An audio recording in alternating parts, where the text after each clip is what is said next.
session on observational studies of land-atmosphere interactions, part 2.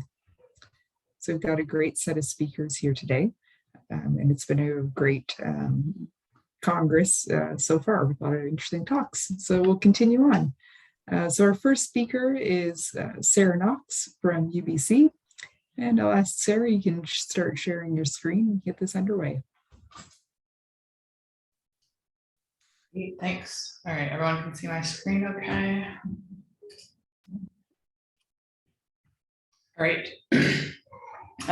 Great, yeah, so it's great to be here today. Today I'll be talking about some of our work on FluxNet methane, which is a global database of eddy covariance methane flux measurements. So I'll talk a little bit about the history of the network and then some fun recent science that we've been doing leveraging this global network. So right up front, I just want to acknowledge that this global data set only exists thanks to the many people who've contributed their data. So here's just an example of some folks sort of across the world that have shared data with us. And here's the full list of everyone who's been involved in this effort. So it's truly a global effort that brings together the entire Flux community and has involved many people over the last several years. So today I'll just talk a little bit about the history of FluxNet methane. I'll describe the version 1 of the database, and then I'll share some scientific results related to what we've learned so far using this database. So I'm sure many of you or most of you are familiar with FluxNet. So we know that really FluxNet has been really invaluable in furthering our understanding of global carbon, water, and energy cycling. And this map that we have here shows the geographical extent of the FluxNet tower site network, including both active and historical sites. And really, we know that this network arose, and scientists, we saw that by bringing our data together from multiple sites would really create a whole that's greater than the sum of its parts. And so, a number of years ago, regional networks formed for, to foster sharing of data and methodology, and then FluxNet was created, sort of creating this global network of networks. But currently, methane fluxes aren't included in FluxNet. And here we can see, let me move this along, that this was published in 2014. So we can see that as part of the number of net CO2 observations across the network here, we have over 1,400 site years of data. Whereas if we compare this to methane budgets, we can see that there was really only data from about 13 sites in the synthesis that was published about in 2014. So, there tended to be far fewer methane observations until relatively more recently.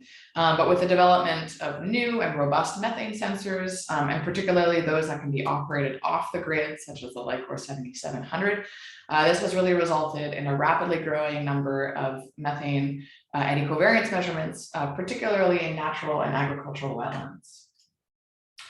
And so, this increasing number of eddy covariance methane observations can really play an important role in helping us constrain the global methane budget. And here, if we look, this is the global methane cycle for 2008 to 2017. And one of the most important sources of uncertainty in the methane budget is really attributable to methane emissions from wetlands. And so, one of the priorities that has been identified, particularly by the Global Carbon Project in their annual methane budget report, includes really the intensification of methane observations at local scale. So that would be flux observations to really help us constrain, bottom-up land surface models and compare against top-down estimates. And so, as I mentioned, really due to recent advances in sensor development, there's been really an increasing number of eddy covariance measurements of methane worldwide. And so, we know that these measurements are really ideal for helping us constrain ecosystem scale methane emissions, including things like seasonality, magnitude, and annual sums, due really to sort of their continuous nature and really high temporal resolution of the data that's collected. So there was, really a strong interest in developing a global methane database similar to FluxNet.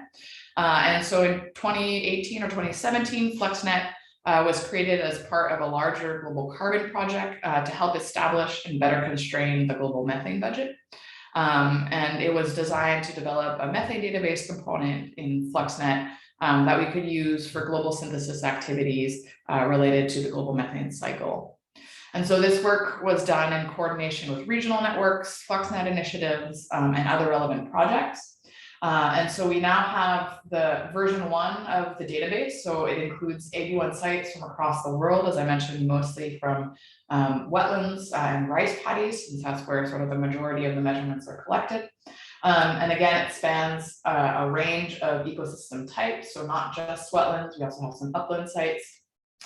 And currently this database resides on the FluxNet website. So if you go into the data here, we have the FluxNet, we call it the FluxNet Methane Community Product, and it really follows, similar guidelines and standards as the FluxNet data releases. I mean, it's not, quite exactly the same. We didn't use one Flux, but it's quite similar. So again, this is, publicly available. So if you're interested in methane and, downloading data from more sites, you can go ahead and download the data here.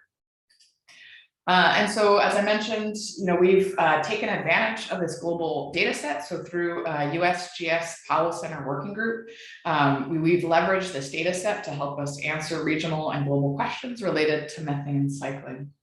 And so, we've had the chance to address a wide number of topics. And so today I'll just talk a little bit about some of our findings.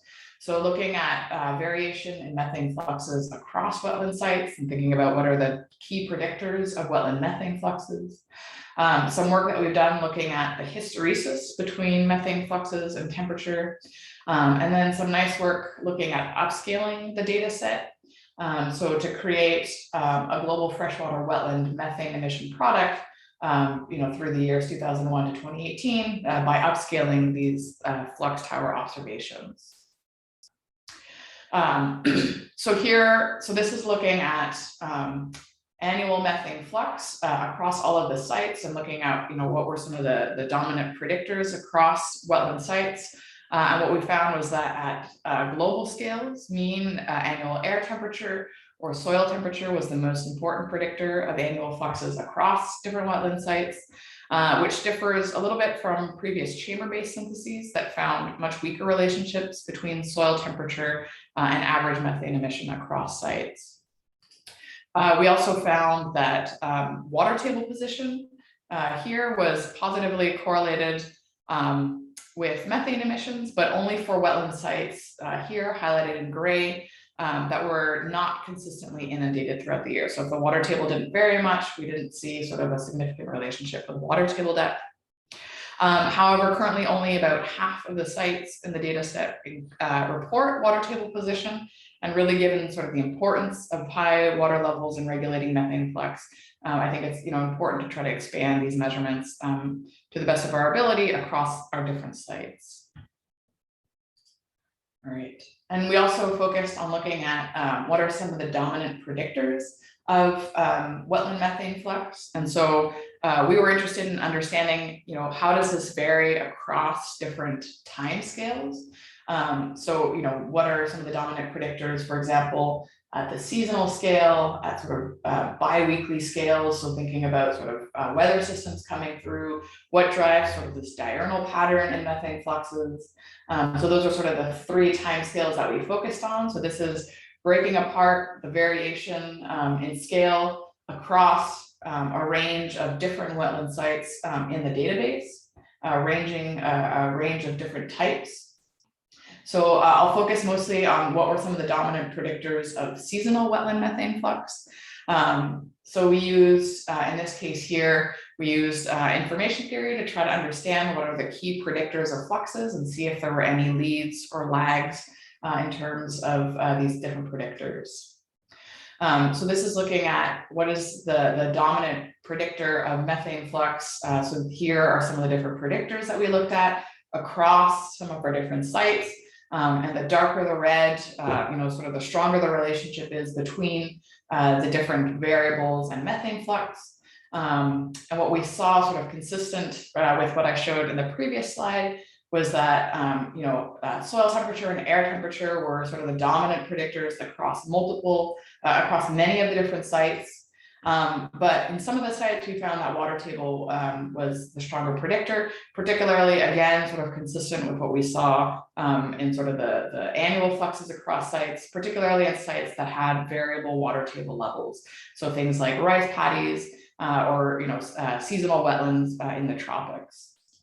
And so we did this type of activity across the different scales. So here's just a conceptual figure looking at, what are some of the dominant predictors at the seasonal scale. Thinking about the multi-day scale, we see things like pressure pop in. So with pressure fluctuations, sometimes we can see higher methane emissions at the daily, and then at the diel scale, sort of showing the importance of relationships, for example, with GPP. So whether that's transport or carbon input, and then things like latent heat flux with methane transport. And then we can also see that some of these variables were lagged with methane, and some were leading methane as well. All right. And then we looked, as I mentioned, sort of this hysteresis response to temperature. So across, 77% of the site years in the data set, we saw sort of this hysteresis response of daily methane emissions to air temperature. So we see sort of a different response, whether it's the start of the growing season or the end of the growing season. So this is just an example here of a bog in Japan, sort of showing this hysteresis behavior here. And so really sort of this hysteresis pattern suggests that methane fluxes shouldn't be represented by sort of a single static function of temperature, sort of advocating for the fact that models should more mechanistically represent methane biogeochemistry to help better predict fluxes. And again, most existing methane models are developed using empirical based, methane production or emission temperature dependencies, but really this sort of motivates more of sort of a mechanistic representation of methanogenesis, methanotrophy, and methane transport. All right, and then lastly, before I wrap up here, so this is again looking at this upscaled global methane product. So here we leverage the sites in the FluxNet methane database. We looked at a variety of different predictors. We used sort of a model ensemble approach with different sort of wetland extents to predict methane wetland fluxes globally by upscaling this using a random forest approach. And here, this is just looking at some of the estimates globally. So this globally upscaled estimate of about 146 teragrams of methane per year, which compares relatively close to the global carbon product bottom-up estimate. So, nice to see that there's some good agreement here, but of course we see some discrepancies at the regional scale. And then moving forward, just to wrap up here, we're thinking about the second release. We're looking at different ways of, funding this initiative, maybe bringing it within FluxNet, increasing the representation in some underrepresented areas. So if anyone's interested in this initiative, please contact me. It's, really a community effort, and so we welcome contributors. And with that, I'd like to thank you all for listening, and I'm happy to answer any questions. Great, thanks, Sarah. So we have time for one question. So again, I will remind people just put their questions in the chat box. So we have one question from Oliver. So related to your strong correlation you see between CH4 emissions and temperature, can you detect a clear increase in methane emissions from wetland with time and global warming? And if so, is it significant in the overall methane budget? Yes, I think that temperature response, would indicate that with warming temperatures, we are likely to see, a positive feedback with wetlands. I think, a lot of modeling work is focused on trying to leverage this to see what the response is going to be to global warming. There are some studies that have looked at sort of the recent increase in methane emissions. And it seemed like it was more related to anthropogenic activities than wetlands, but certainly moving forward, I think, that relationship highlights the importance of thinking about, temperature and potential methane feedbacks. And I know at some regional scales, we do sort of already see higher methane emissions driven by temperature. Great, thanks. And I think, yeah, there's one more question in the chat, but we'll have to move on to our next speaker, so you can address that there. So our next speaker is Tin. So if you don't mind sharing your screen. Yes. Yeah, so Tin will be talking about the interannual variability of carbon dioxide and methane fluxes in a temperate bog. And so, yeah, Tin, I'll give you a reminder when you have 2 minutes left. So yeah, we'll keep on track, and yeah, please take it away. Thank you. Good morning, everyone. My name is Tin Satriawan, and I'm a master's student in UBC. And today I'm going to be talking about the interannual variability of carbon dioxide and methane fluxes in a temperate bog over a 5-year period. So bog is a type of peatland ecosystem, which is waterlogged almost throughout the year. And this waterlogged condition makes the composition rate very slow in the peatland. And so some of the carbon is accumulated as peat. And for that, we know that most intact peatlands are carbon dioxide sinks and methane sources due to the photosynthesis rate exceeding respiration. And here we'll measure net ecosystem exchange as GPP minus RECO. And when photosynthesis rate is exceeding respiration, some of the carbon is again accumulated as peat. That's why peatlands are carbon dioxide sinks. And the waterlogged conditions of peatlands make the conditions suitable for methanogenesis, or the production of methane. And methane is a very potent greenhouse gas, so it is important to consider both carbon dioxide and methane fluxes when calculating the net carbon balance and net greenhouse gas budget of a peatland. However, it is important to note that this is the condition in most intact peatlands, and drained or restored peatlands, they have different carbon dynamics, and most drained peatlands are carbon sources. And this carbon dynamics is affected by several environmental variables, for example, solar radiation, soil temperature, water table depth, and atmospheric pressure. And fluctuations in these climatic variables might cause a large interannual variability in peatland's net carbon budget. And the response is especially unpredictable for rewetted bogs. So it raises the question of whether short-term studies are adequate in characterizing carbon balance of peatlands. So in our research, we're interested in figuring out what is the annual carbon and greenhouse gas budget of a temperate bog in a long-term period, and what are the drivers of interannual variability in methane and carbon dioxide fluxes in the bog. Our study site is located in Burns Bog, which is a rewetted temperate bog in Delta, British Columbia.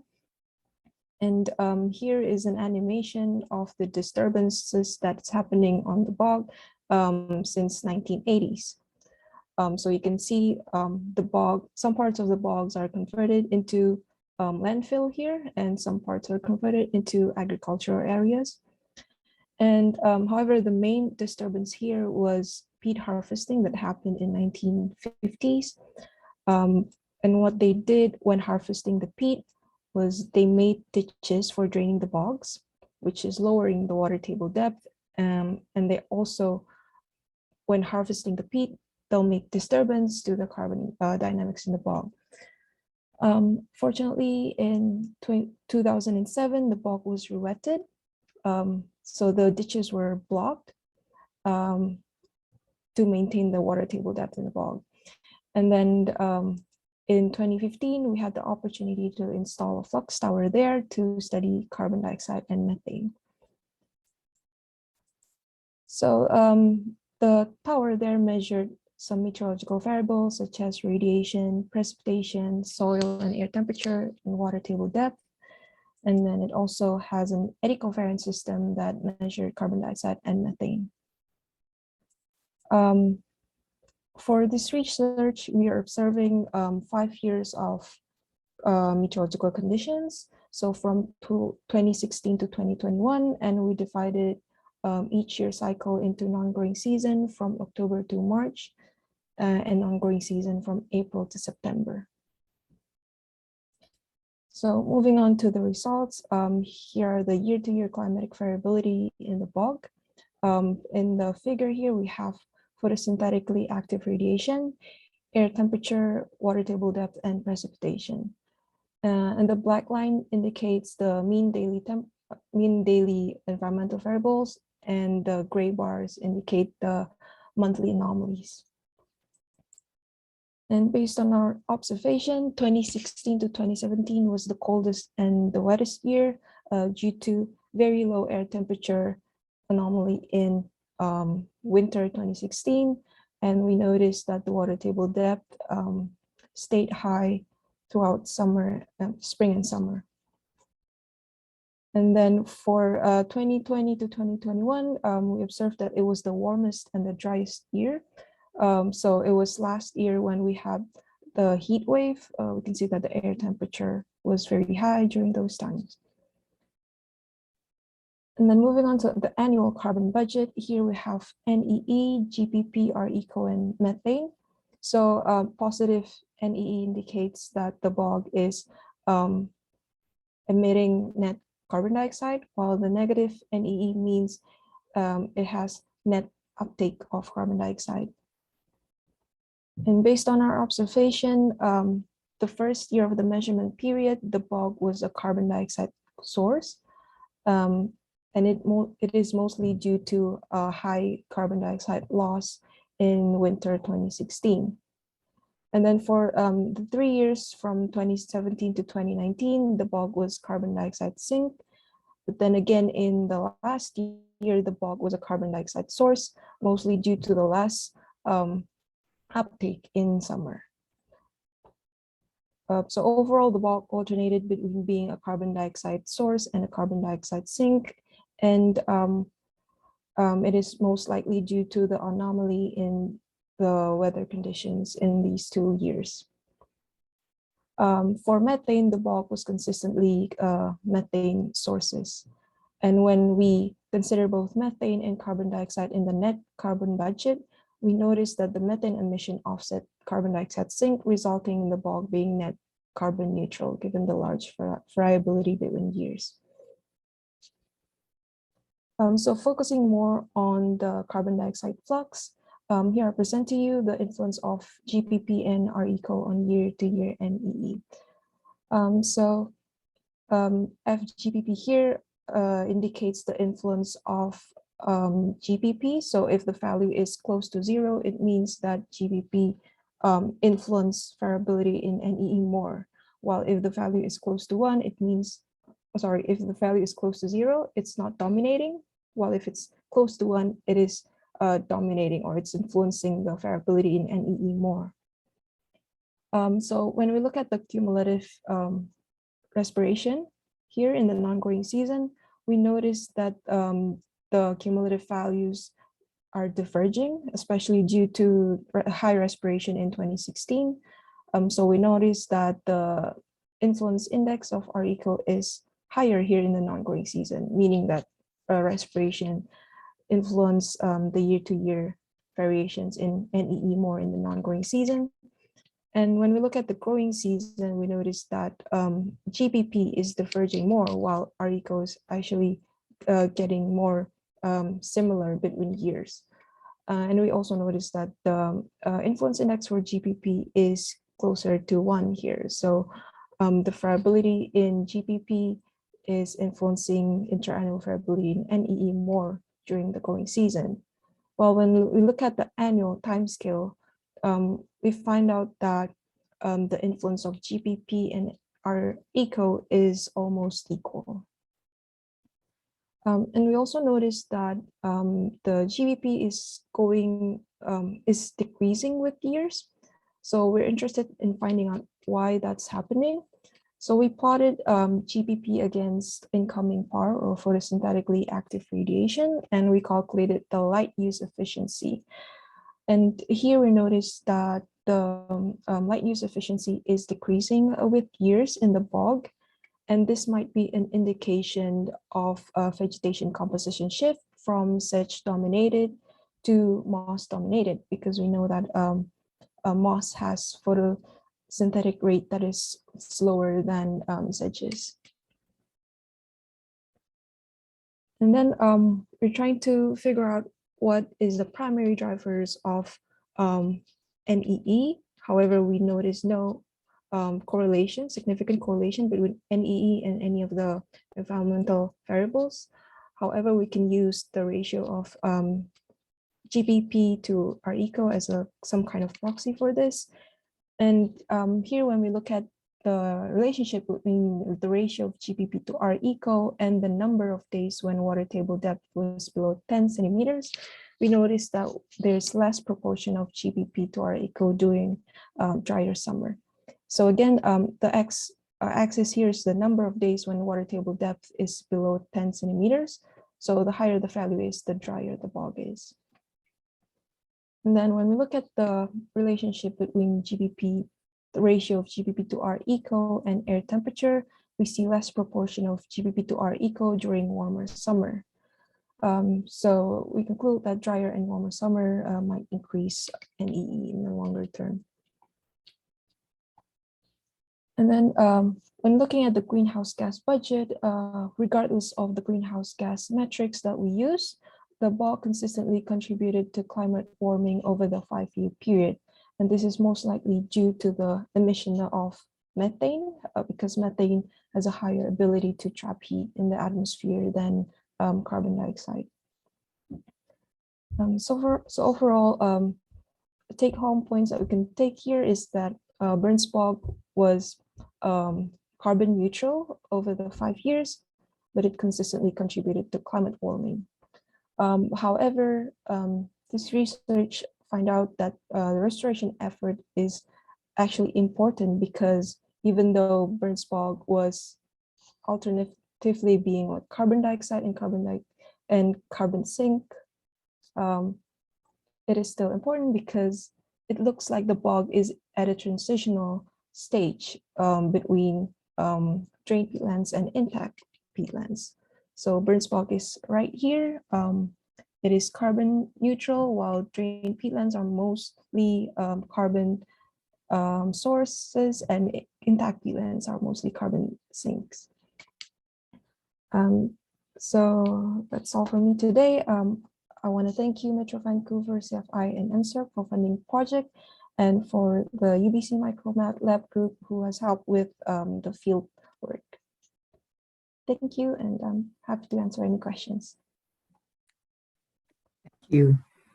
Yeah, so we have one question so far. So from Ellen, how did you assess the influence of seasonal GBP and RECO on year-to-year NEE? So yes, thank you, Ellen.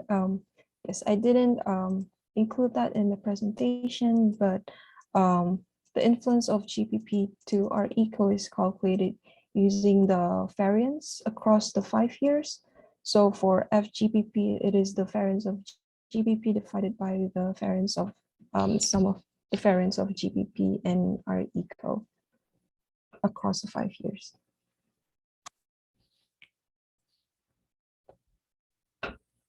Still have a minute or so for more questions.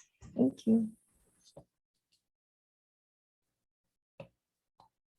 Yeah, so I just have a quick question just generally about the bog itself. So with that vegetation change, is there much flowing in and out of that bog system in terms of like sediments or things that might drive those changes?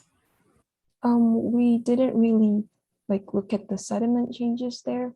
However, we have some other studies in the surrounding areas of the bog, so it's not exactly inside the flux footprint, but they noticed that there is a change in vegetation due to higher water table depth. So, yeah. Interesting. Great. Okay, so one more quick question from Ellen. Regarding the vegetation change, are you monitoring changes in albedo and or LAI? And how does that look?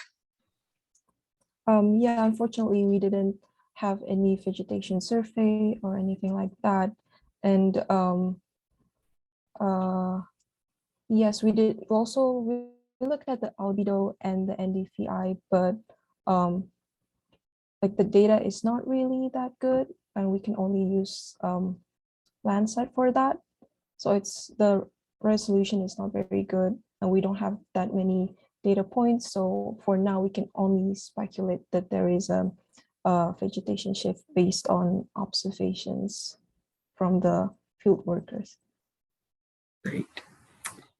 Okay, thank you. Yeah, so next up is Lourdes. So, Lourdes, if you could please start sharing your screen. So Lourdes is going to be talking about the UHI and thermally forced circulation events of the Valley of Mexico as revealed by historical analysis in a dry period of simulated intense events. So we're moving away from the bog and going to Mexico.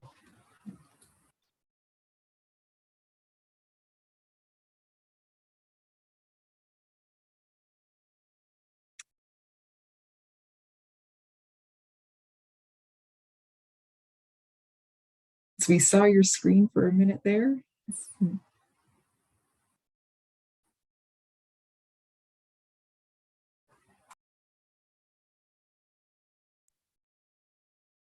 You just, there we go. Excellent, thank you.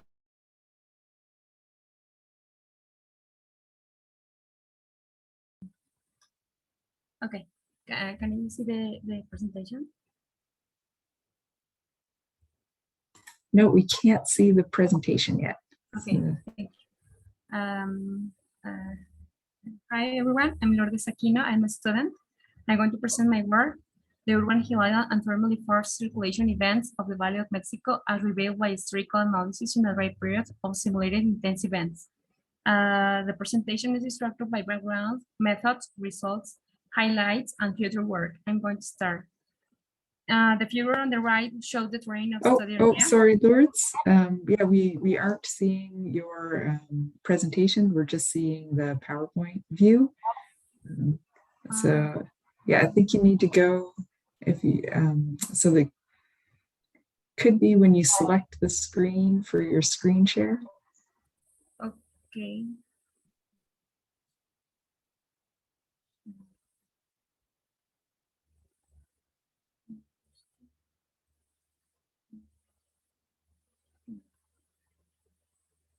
Okay, and then you can start your slideshow, and well, hopefully that will work again this time.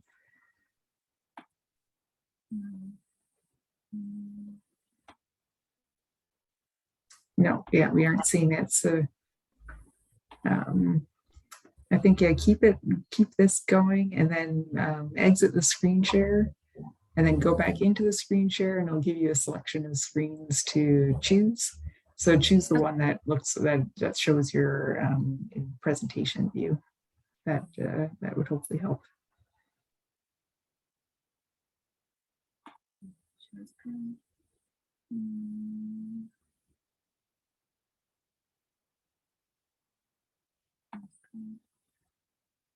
Great, that worked. Excellent. Okay. And we have a bit of extra time, so you can still have the time that you need. Okay. Okay, thanks. Go ahead.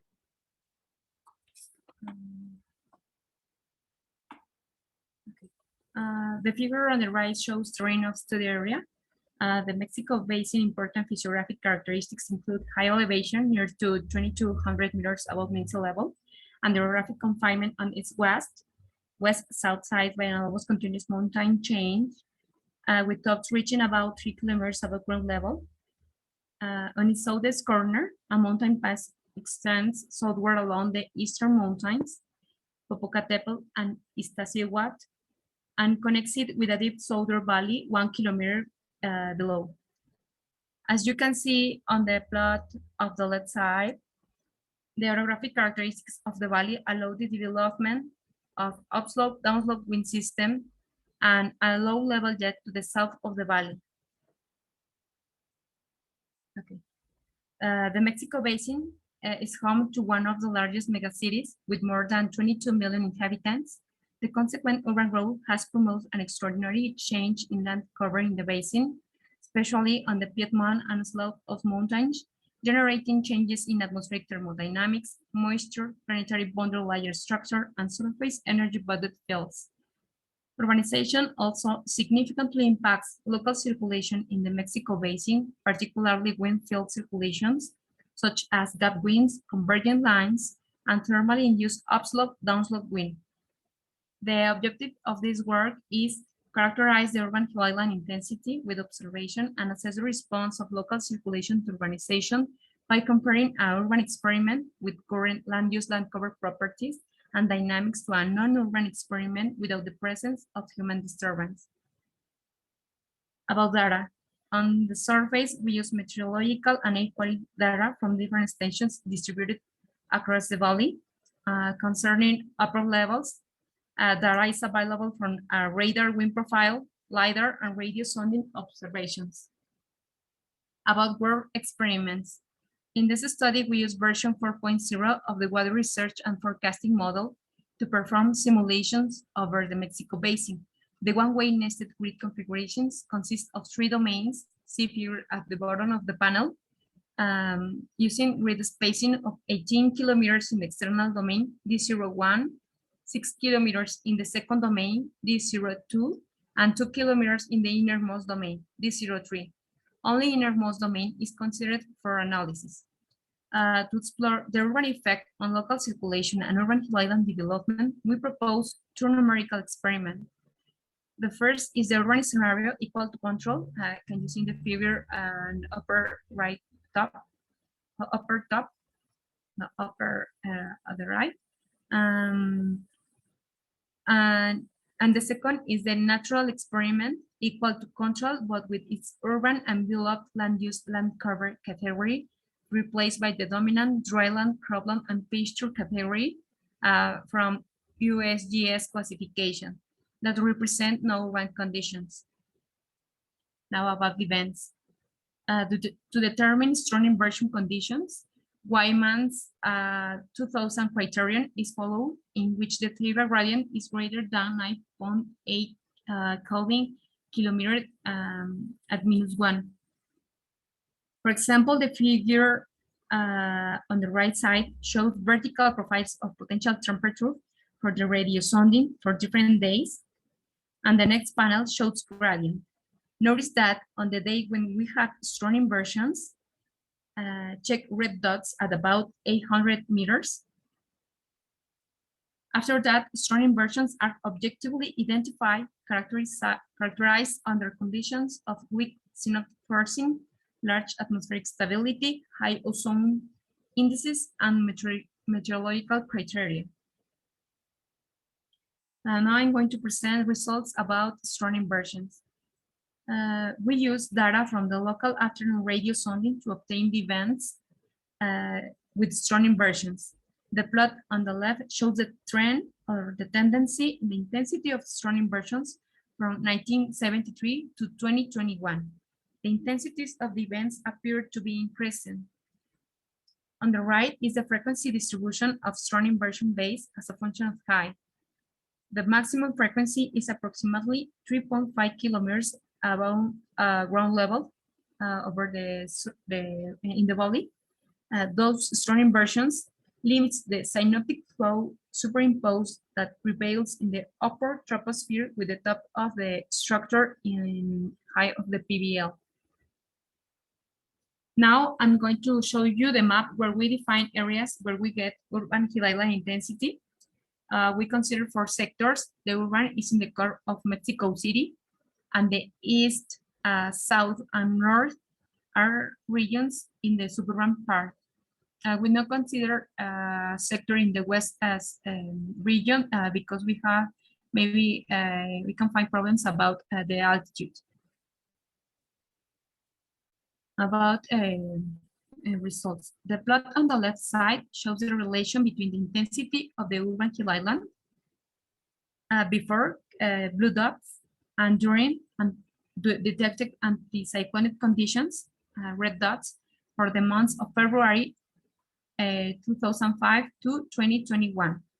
In most cases, it's observed that on days after the positioning of the anticyclonic system, the urban hill island intensifies. The figure on the right shows the temperature difference between the urban sector and those from the suburban regions for the urban solid line and non-urban dotted line experiment. If we analyze at 8 a.m. time when the maximum intensity is usually obtained, we see how the solid lines, for example, red and blue and green solid lines, are of greater intensity than the dotted lines that represent the non-urban experiments. As expected, the intensity of the urban hill island is modulated by the extension of the urban area. It's important to emphasize that on the non-urban experiment, it's not expected to have big temperature difference due to a constant land cover. However, according to a keynote 2021, these thermal variations are the signal of the local wind system that is in the valley. Effects of urbanization on surface fluxes and PBL height. The figure to the right side shows the diurnal cycle of surface fluxes for urban and non-urban experiment as average over the three regions. But averaging over the central region in the non-urban experiment, we observe that the sensitive heat flux represented with red line reaches a maximum of 300 watts per square meter at 12 p.m. The presence of the urban area generates an increase of 50 watts per square meter that is observed 1 hour later. For the latent heat flux represented with green line, when vegetation is present, there are maximums of 100 watts per square meter. However, in the urban experiment, it is drastically reduced to 0. When considering the effect of urbanization on the height of the boundary layer, but on the left side, we observe that when the area is completely urbanized, there is an increase from 1,750 to 2,100 meters in height. Now about convergence intensification. These figures show wind surface, red vectors are observations, and blue vectors are simulations, and divergence are contours. At 18 local time and 19 local time during February 20. One of the main features of the wind system shows in the afternoon a thermally induced pressure gradient from a warmer elevated basin and colder surroundings, generates northeasterly winds north of the basin. At these times, radiational cooling from the southern mountain slopes induced downslope winds which join to the southerly wind from Chalco and push through the entire basin, creating strong southwest-northeast oriented convergence lines in the middle of the basin and their northern city ppm. Note that previous to the arrival of convergent lines in the middle of the basin, ozone level concentrations are larger than 50 ppm, with some stations reporting values of about 100 ppm, and only start to decline to 40 and 30 ppm at around 18 local time, when convergent lines finally arrive there.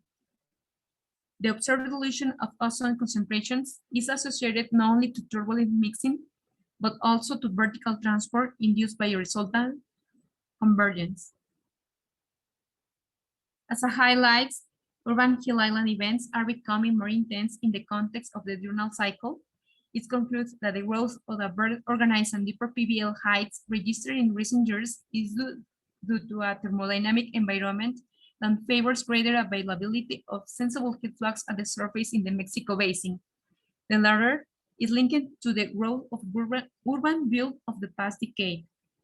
Findings suggest that events with a more intense urban heat island can increase their frequency of occurrence under strong anticyclonic synoptic conditions, which in turn force surface convergence over the Mexico basin.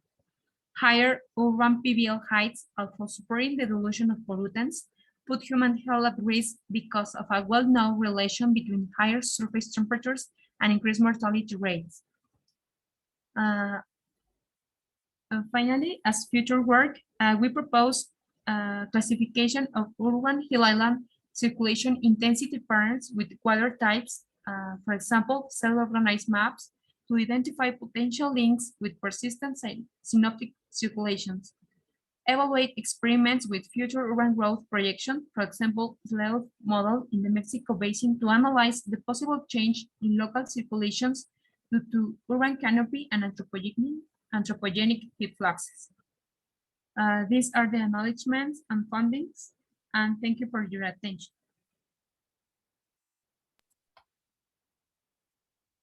Excellent, thank you. Yeah, so if you have any questions, please enter them in the chat.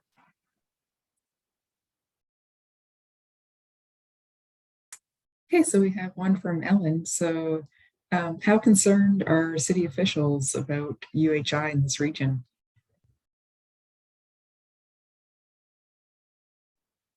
Sorry, can you repeat again? And yeah, sure. Slowly?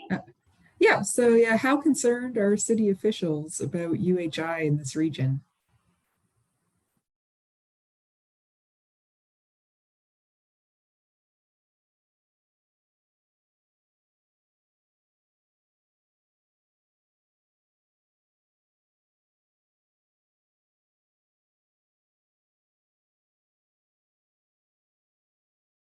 You're still there. Yeah, so if you're having a hard time hearing the question, Lawrence, feel free to respond in the chat. Do we have any more questions?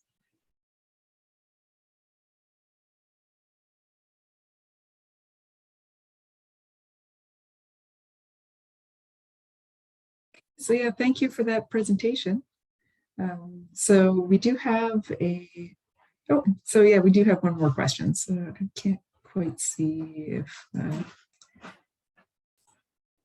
yes, Lourdes, if you're still here and you can still hear us, there's one more question.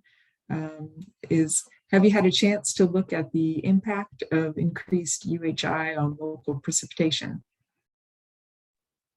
Okay, we don't check the impact on local precipitation, but in future work we are consider it. And about the first question, I don't understand very well. And well, what refers about city officials? I think, Ellen, you can clarify if you like your question for Lourdes. Please.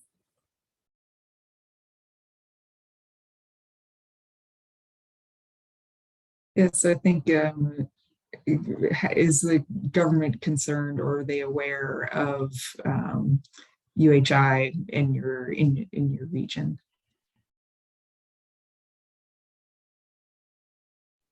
No, not yet. No. We are trying to prepare the data to share with the government. Thank you. Okay, thank you. Yeah, so we do have a, there would have, if I can't see, I don't think if Key is here. There was a poster presentation, lightning talk scheduled, but they may have withdrawn. In the meantime, we don't have another talk until 9:20 CST. I'd like to remind everyone that there's been a change to the poster sessions. So now it's going, all the poster sessions and the poster discussions are going to be held in Gather.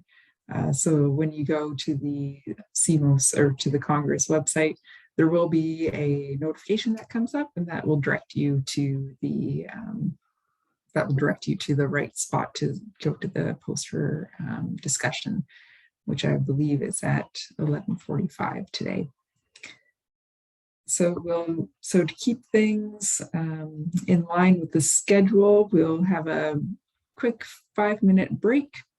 and then we'll come back here and we'll resume with presentations from Christopher and then Oliver.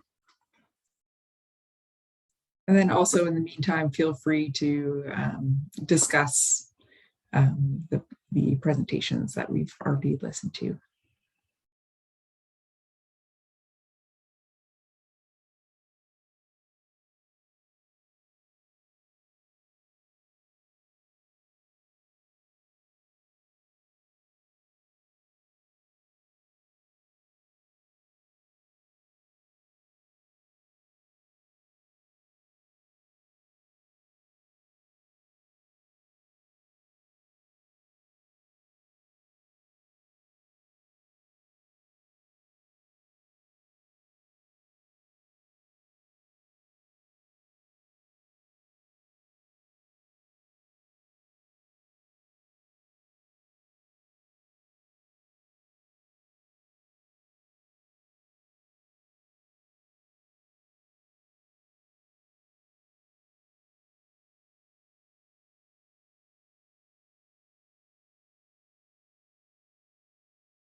Great. Okay. So I hope everyone had a chance to stretch their legs a little bit during the break.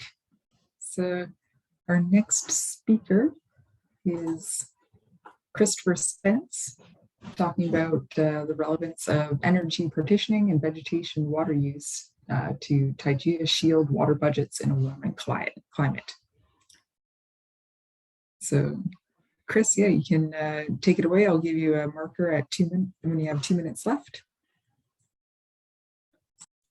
Okay. Thanks, Shannon. Hello, everybody. Hope everybody's having a good day. Yeah, I'd like to talk about some work we're doing in the Northwest Territories.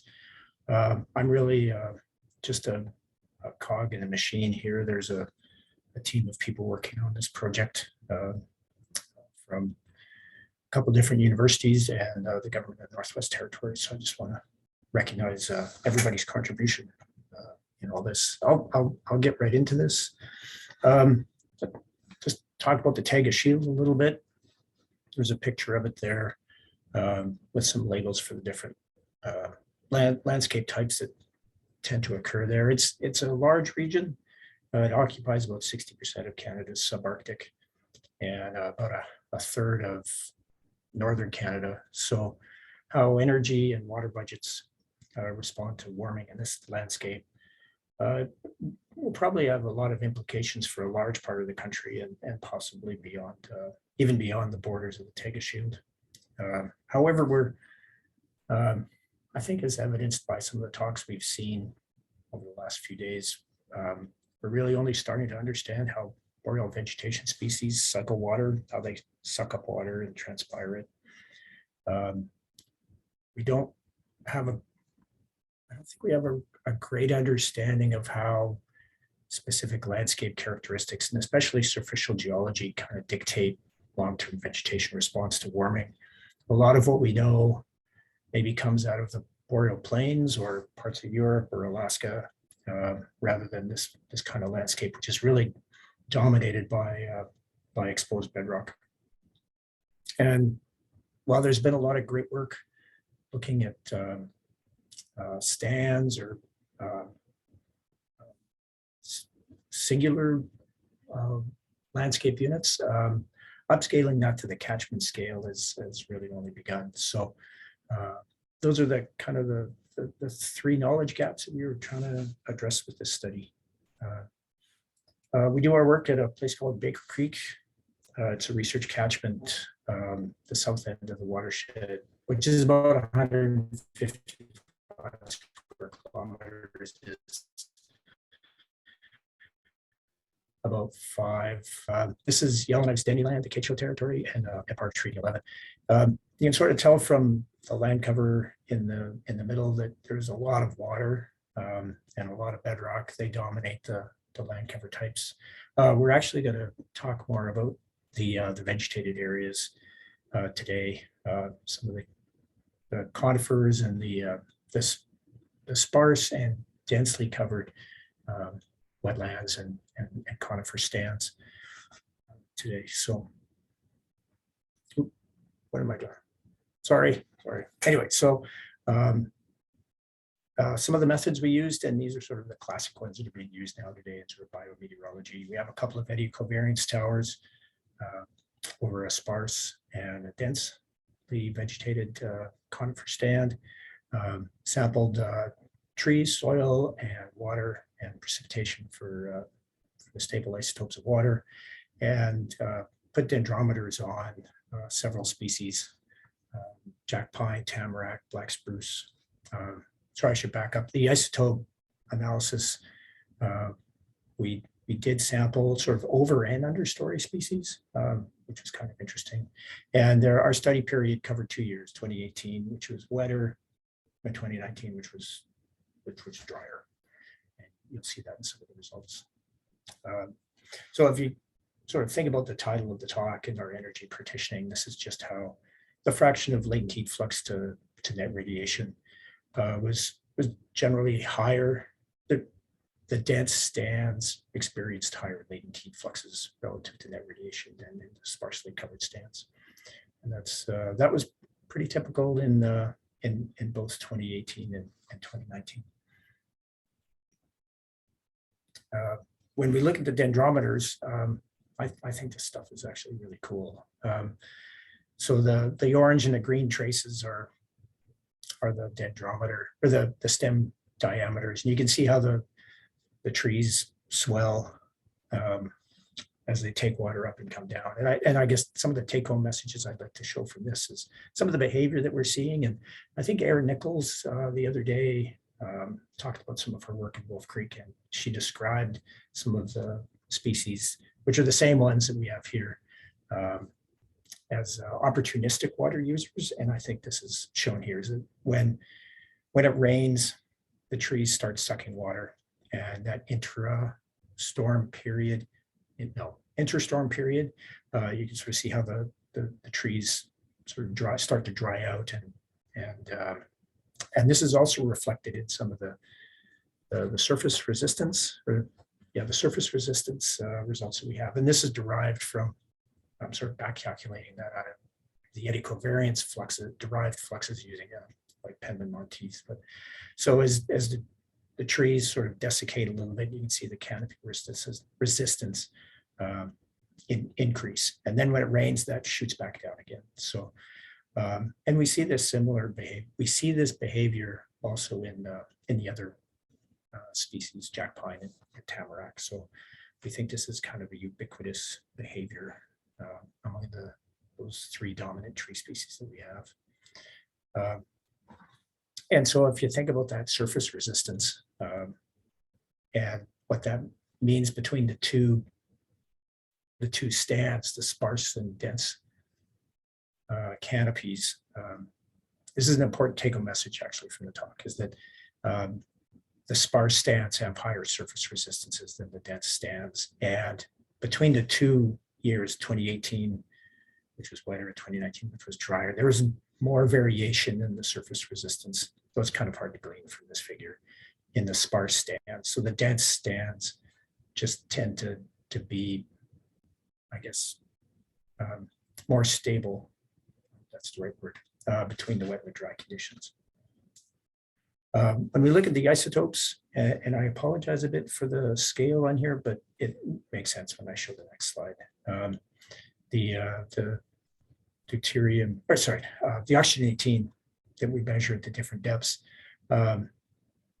is pretty similar as we go down. Basically, we get fewer dots as you go deeper because we can only sample that deep later in the season as the frost table drops. So actually, if you change the scale on this, you could see that the shallower soils are slightly more enriched than the deeper ones, which kind of makes sense. But it all kind of hovers around that sort of -18 value. And in vegetation, this is kind of interesting, is that we didn't see a lot of differences among either the overstory species like jack pine or black spruce or tamarack, and the understory species, alder, Labrador tea, and leatherleaf, which is kind of, I think it's related to birch, but Jen would probably correct me as I'm probably wrong. But that all kind also seems to hover around that -18 value. So the trees aren't necessarily grabbing the deep water, they're grabbing the shallow water, and how quickly they respond to that rainfall would sort of corroborate some of those, some of that behavior, that evidence of that behavior that we saw from the dendrometers. So so why is some of this all important? It's because the land cover is changing up there, and again, I'll go back to Erin's talk because it was fantastic. But she's documented a lot of differences between forest and shrub and tundra areas, and Trevor Lance has noticed this increase in shrubification. And so this climate warming and permafrost loss induced land cover change it's super well documented across lots of Canada's northern ecozones. So we're kind of expecting this to have to occur here in the Taiga Shield as well, and for it to have some sort of influence eventually on catchment scale hydrology. But what we've actually observed here, this is Anna Snyder's work, and she looked at 1972 air photos and 2017 GOI imagery, and didn't really find much evidence of shrubification. And what she did find was lots of infilling. So in 1972, places that were wetlands or sparse forests were actually becoming dense forests. And this is all relative, it's still the subarctic, but becoming a dense forest stand. And you can sort of see how that purple some of the wetland becomes sparse forest, and then some of the purple in the 72 is turned into green, dense forest. So this is kind of the land cover change we're seeing. So in the context of the results that we showed earlier about, especially say surface resistance, this is the kind of responses that we're going to see are coming from not because of a sort of an expansion of shrubs or sort of an increase in understory species into previously bare areas. It's just we're just getting more trees. And so I guess in summary, the dendrometers imply that trees access water early and throughout the growing season. However, in comparison to the understory species, they all seem to be drawing water from the same sources. So more trees may not mean much when it comes to sort of the broader impact of from where and when water is being cycled. But this, what we're finding about surface resistance being less variable between the sparse and the dense canopies might suggest that any sort of large scale impact may mean that just more trees mean more stable evapotranspiration from year to year rather than sort of higher variation than we see now. So I'll stop there, and thank you. Great, excellent. So thank you very much. So yeah, please do enter your questions in the chat. We have a few minutes for discussion.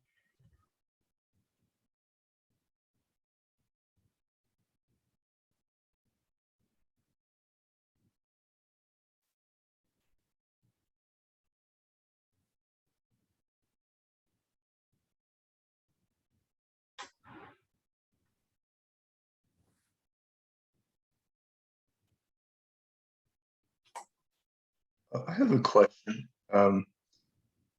Just wondering if you think an increase in tree cover would have an impact on how quickly, I guess in the springtime, if there would be any difference in the amount of warming that you would see. Because generally the canopy of the trees will tend to heat up more easily than if it's more sparse shrubbery or nothing at all. Yeah, that's a good question, and a good point. I don't want to imply that there are no hydrological implications of tree infilling, because there's lots, and I think you're on the right track in terms of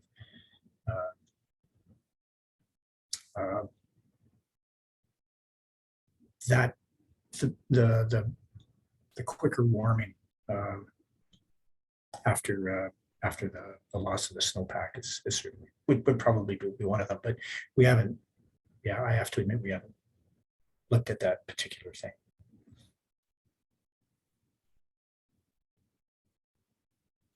Okay, we have another question here. So, what is the reason for larger resistance for sparse forest?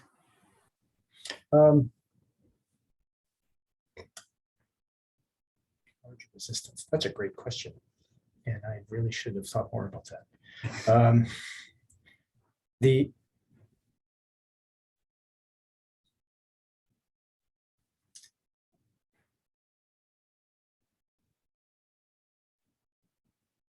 I think we seem to get. Sometimes I wonder if it's a function of the method, because the sparse forest is subject to more or less the same meteorological forcings as the sparse forest, but we don't get as much. The latent heat fluxes are lower, so what we back calculate out is a higher surface resistance. And, so it might be a function of that, right? And I wonder, because when the sparse forest is the ground cover in both places where there is nothing is rock. So I think what might happen is just that don't think of it as a canopy resistance as much as a surface resistance, because that's the way my brain thinks about it. Because if you're just looking at a lichen covered bedrock, it's not like stomatal control that's controlling this. It's something else. So I hope that answers the question. It's not a very good answer, I have to admit. Still a good answer. So, yeah, we appreciate it. And so there's 2 more questions in the chat. But we do have to move on. So Chris, feel free to address those questions Sure. there. So our next speaker is Oliver. And Oliver is talking about climate response to severe changes in forestation. Great, so yeah, you can take it away. All right. Yeah, so thank you, Shannon. So indeed, I'm going to talk about the climate response to severe forestation, meaning like big changes in tree cover. And this is a modeling study, so it's not observation, even if the session is about observations. So be prepared. So the basic question we want to answer is really like if you change a lot the tree cover, how is the climate going to respond? And just to give like a really extreme example of where it could go in the future, this is a figure taken in the IPCC report on climate change and land. And it's just looking at the amount of land cover, land use change that's compatible with keeping the warming below 1.5 degrees.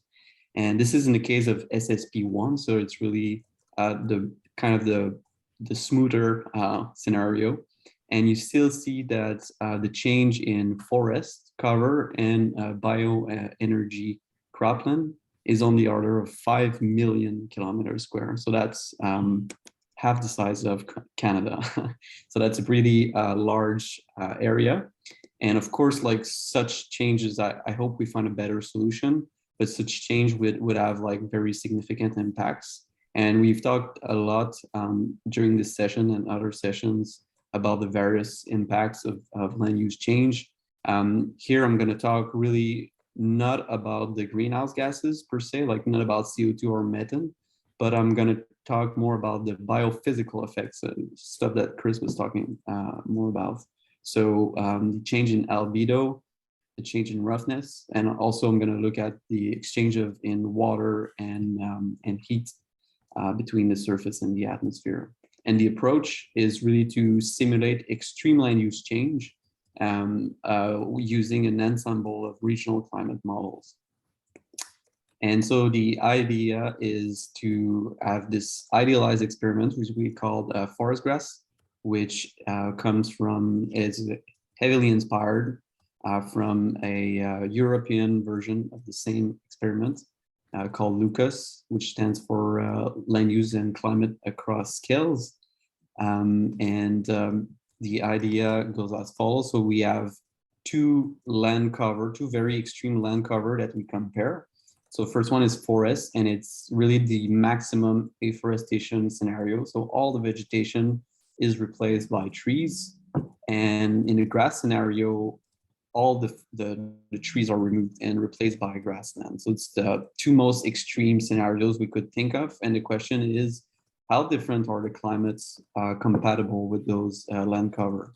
So I'm basically here, I'm just going to look at the difference between the forest climate and the grass climate and look at what are the biophysical effects of forestation. So that's the approach here.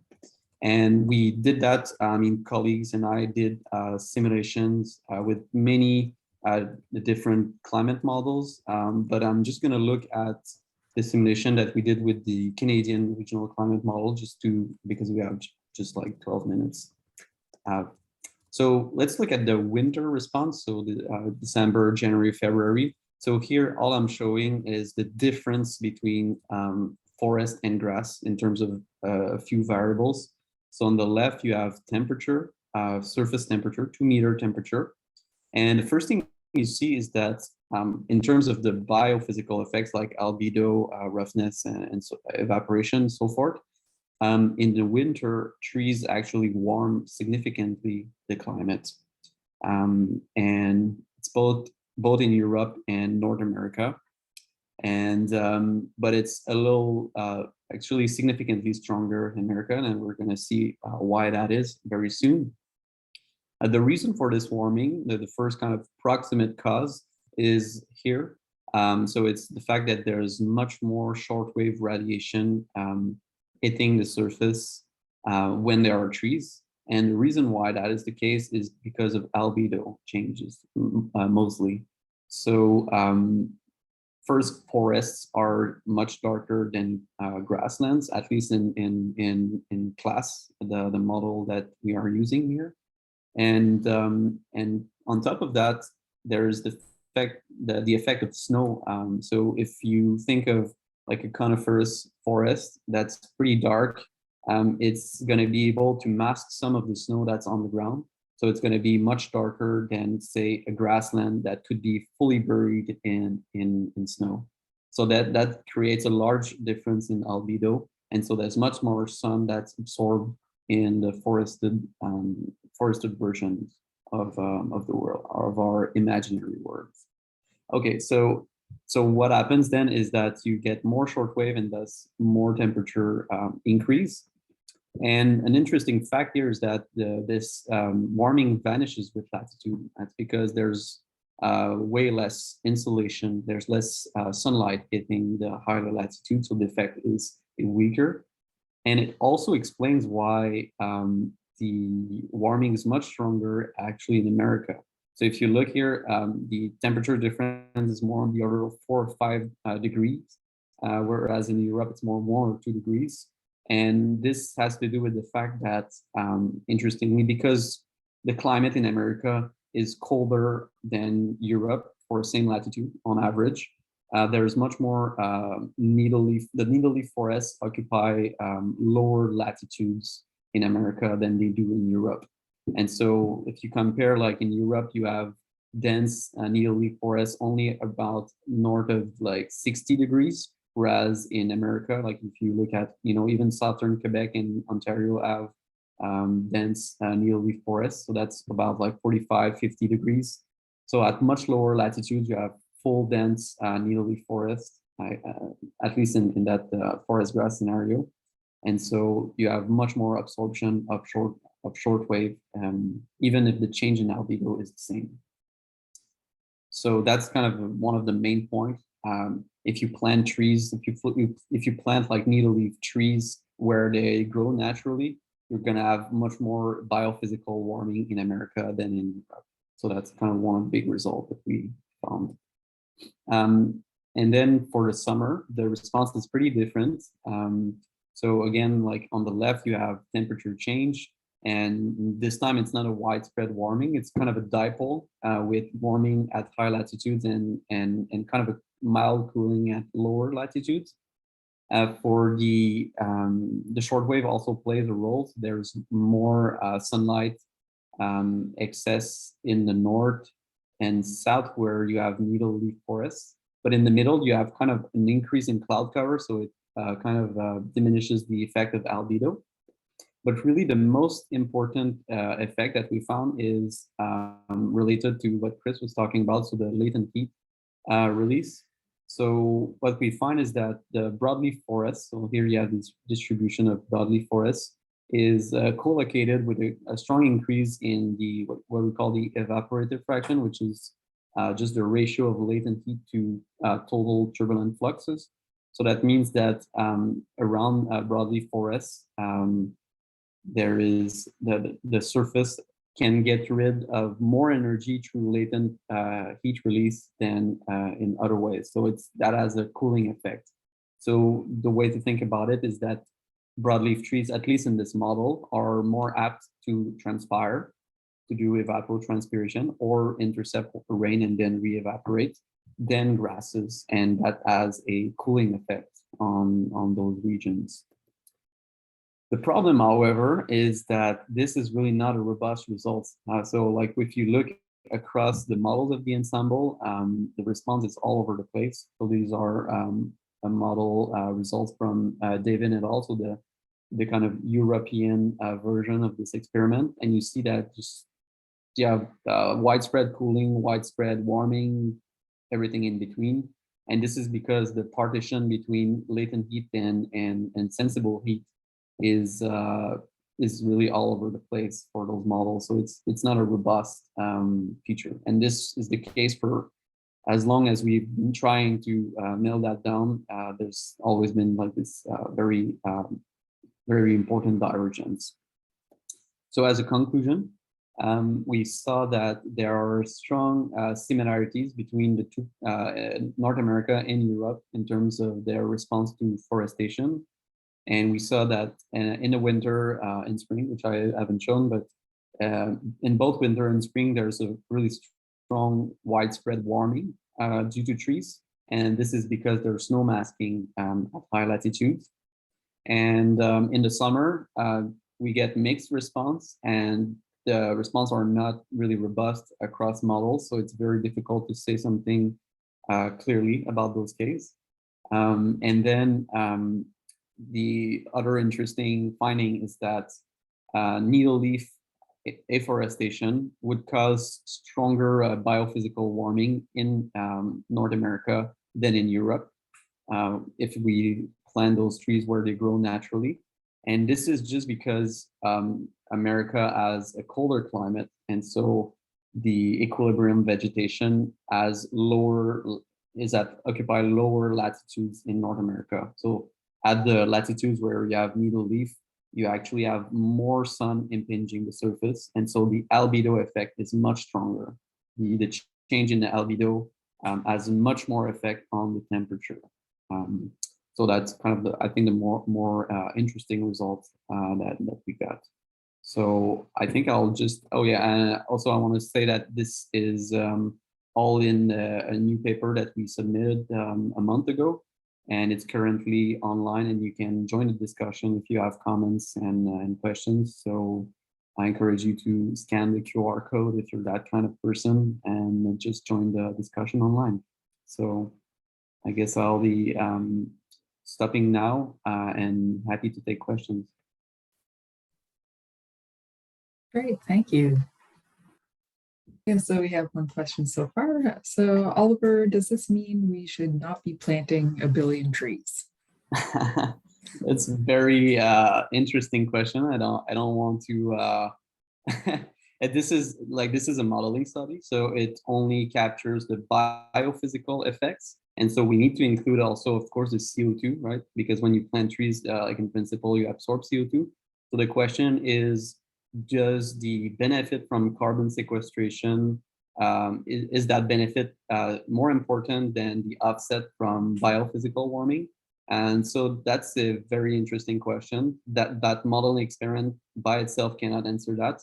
But it's getting clearer and clearer that planting trees, at least at high latitude, could actually be warming the climate, because the albedo effect is in general more important than the geochemical, so the carbon sequestration advantages. But yeah, this is a contentious subject.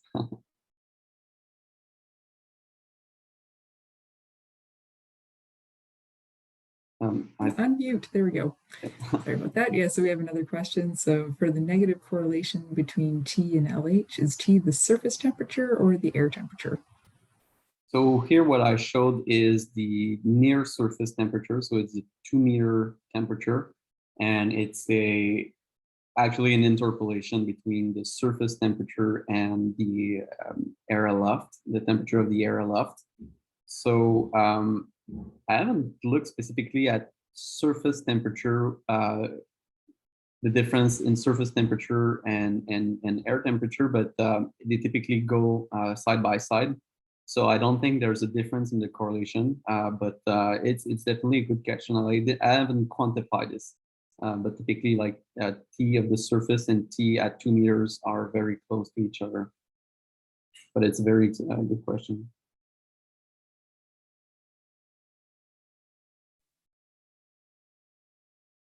Great, thank you. And yeah, and any other last questions?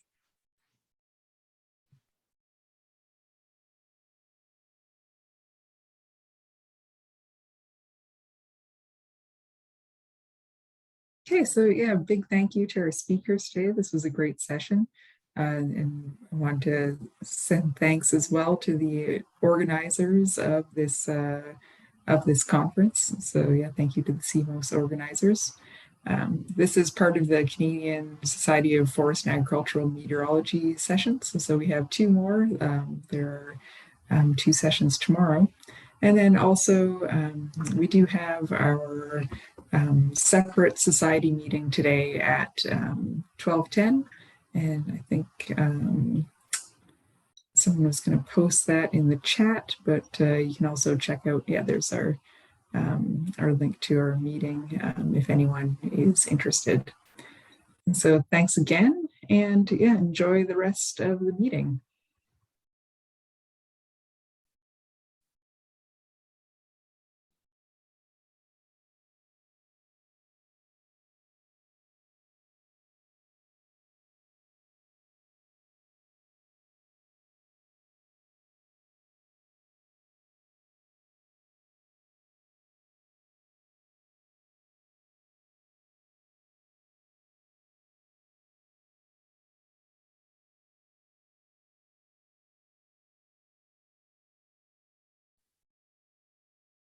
Okay, thanks, Mustafa. I'll leave now. Thanks for your help. It's my pleasure. Thank you very much. Now I think, can I stop recording? Yep. Okay.